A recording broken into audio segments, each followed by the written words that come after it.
சாய் காருமா ஒரு கேமுக்காக இவ்வளவு கீழ்த்தரமா நடந்துக்கிறாங்க. ஒரு பொண்ணை அடிச்சு பாத்தீங்கன்னா வெளியில தள்ளி இருக்காங்க. தள்ளிட்டு அந்த பொண்ணு வந்து ஹாஸ்பிட்டல் போற நிலைமைக்கு பண்ணியிருக்காங்க. கால் எடுத்து வந்து பாத்தீங்கன்னா திவ்யாவோட தலையில விடுறாங்க. விக்கல் விக்ரம் சப்போர்ட்லாம் இருப்பீங்கல்ல, அவரோட ரியல் கலர் இப்ப வெளில வருது பாத்தீங்களா. இந்த கார் டாஸ்க் இப்பதான் நடந்து போயிட்டு இருக்கு. உண்மையிலே சூப்பராகவே ஸ்டார்ட் ஆயிருக்கு. எல்லாத்தையுமே நம்ம ஃபுல்லாவே பார்த்தலாம். ஹாய் மக்களே, நான் உங்க ஷாம். நிறைய பேர் வீடியோ பாக்குறீங்க, லைக் பண்ணாம பாக்குறீங்க. லைக் பண்ணிட்டு பாத்தீங்க அப்படின்னா ரொம்பவே சந்தோஷமா இருக்கும். ஹைப் இருக்கும், ஹைப்பை கூட தட்டி விடுங்க. தயவு செஞ்சு இந்த கமருதீன்னு பாரதிக்கெல்லாம் சொம்ப தூக்கிக்கிட்டு வராதிங்க தயவு செஞ்சு. கேவலமா பண்ணிட்டு இருக்கானுங்க ரெண்டு பேரும். அதாவது எனக்கு இன்னொன்னு என்ன கடுப்பு அப்படின்னா, சாட்டர்டேல வந்து நீங்க ரெண்டு பேரும் ஓரமா உட்காருங்க, இல்ல தலை ரூம்ல போய் உட்காருங்க அப்படின்னு கூட விஜய் சேதுபதி சொல்லிட்டு பாத்தீங்கன்னா ஒண்ணுமே கேட்க மாட்டாரு. நிறைய சைட்ல இருந்து பாத்தீங்கன்னா இவங்க ரெண்டு பேரும் எவிக்ட் பண்ணணும்னா இருக்கு. ஆனா இவங்க பண்ணுவாங்களான்னு சொல்லிட்டு நம்மளுக்கு தெரியவே இல்லை. கார் டாஸ்க் வந்து பாத்தீங்கன்னா ஸ்டார்ட் ஆயிடுச்சு. 9:15 மணிக்கு வந்து பாத்தீங்கன்னா ஸ்டார்ட் ஆயிருக்கு. எபிசோட் போறதுக்கு முன்னாடி யாரும் எபிசோட் பார்க்க மாட்டாங்க, கார் டாஸ்க் தான் பார்ப்பாங்க. உண்மையிலே கார் டாஸ்க்னு சொன்னோன்னே எனக்கெல்லாம் எக்ஸைட்மெண்ட் ஆயிடுச்சு.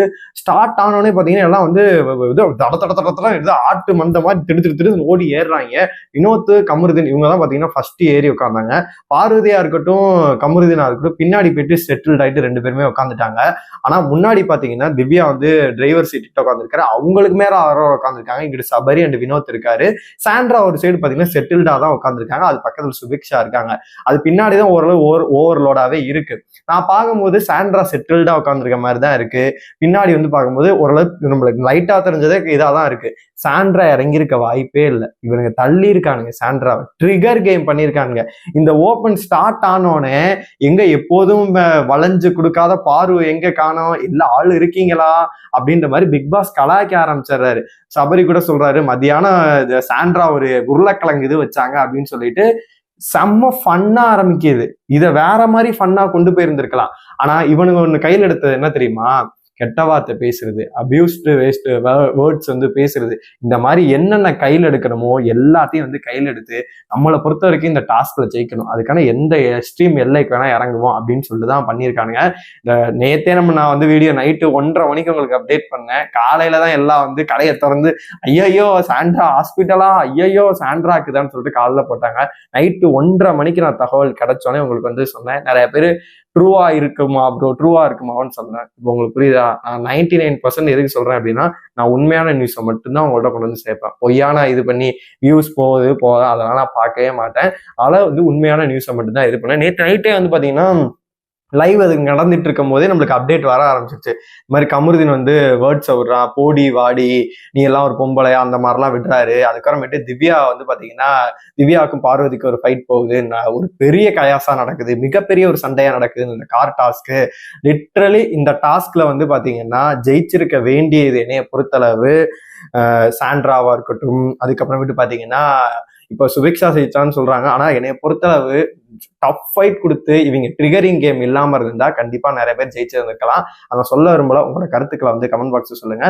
இது கடுப்பு தாங்காம தான் வினோத், சபரி இவங்க எல்லாம் வந்து பாத்தீங்கன்னா கீழே விக்ரம் இவங்க எல்லாம் வந்து இறங்குனது. விக்ரமோட ரியல் ஃபேஸ் தெரியுது பத்தியா, அப்படிலாம் போட்டு பேசிட்டு இருக்காப்ல. ஏதோ தாய் கிழவி மாதிரி வெளியில உட்காந்து பாத்தீங்கன்னா திவ்யா திவ்யா திவ்யா திவ்யான்னு பேசிட்டு, திவ்யா வந்து இறங்குடி நீ கீழே இறங்கு, நீ இப்பவா வெளியில வா போலாம் அப்படின்னு சொல்லிட்டு கெட்ட கெட்ட வாதையில பேசிட்டு இருக்கேன். சபரியை இந்த இடத்துல நான் பாராட்டுறேன். நீ அவ்வளோ வலுக்கட்டாயமா பார்வதி கீழே சாண்ட்ராவை கீழே தள்ளும் போது உனக்கு தெரியலையா அப்படின்னு சொல்லிட்டு அவர் ஆக்ரோஷமா பேசின விஷயத்த வந்து நான் பாராட்டுறேன். ஆனா இவனுங்க ஒரு கேம் விளாண்டாங்க பத்தியா, அதெல்லாம் வந்து சத்தியமா அம்மஞ்சலி பிரயோஜனம் இல்லை. ஃபைனலா இந்த டாஸ்க்ல வந்து பாத்தீங்கன்னா சுபிக்ஷா அவர்கள் ஜெயிச்சிருக்காங்க. அவங்க ஜெயிச்சும் பிரயோஜனமே கிடையாது. இந்த வாரம் அவங்க வெளியில போறாங்க.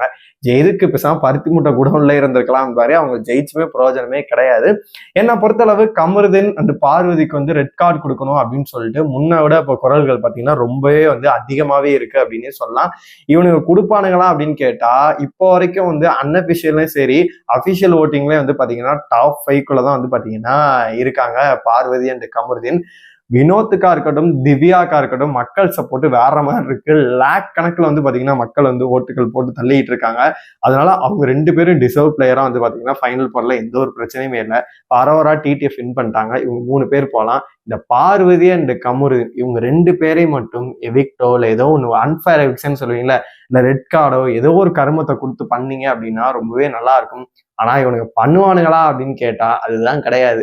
வீட்டுக்குள்ள இதுக்கு மேல பிரச்சனைகள்லாம் நடந்துச்சு. இந்த வாரம் எக்ஸ்ட்ரீமா நடந்திருக்கு. ஒவ்வொரு நாளும் ஒவ்வொரு பிரச்சனை நடந்திருக்கு. போன வாரம் வீக்கெண்ட் முடிஞ்ச உடனே ஒரு டிராமா வந்து விக்ரம் வந்து கிரியேட் பண்ணாரு. நாமினேஷன் பண்றப்ப பாத்தீங்கன்னா ஃப்ராடு, அயோக்கியத்தனம் ஏதோ சொன்னான். அது எல்லாத்தையும் கேட்கணுமா? விக்ரம முதல்ல கேட்பாரா இல்ல காப்பாத்துவாரா? இப்ப கமருதீனே பார்வதி என்ன கேட்க போறாரு அப்படின்ற $1,000,000 கொஸ்டின் தான் எல்லாருக்குமே இருக்கு.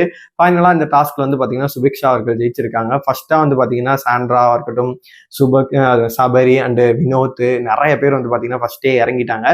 கடைசி வரைக்கும் இந்த கப்புள்ஸ் வந்து பாத்தீங்கன்னா உள்ளே இருந்திருக்கு. அதுக்கப்புறம் திவ்யாலாம் வந்திருப்பாங்க இன்னும் கொஞ்சம் முன்னாடியே.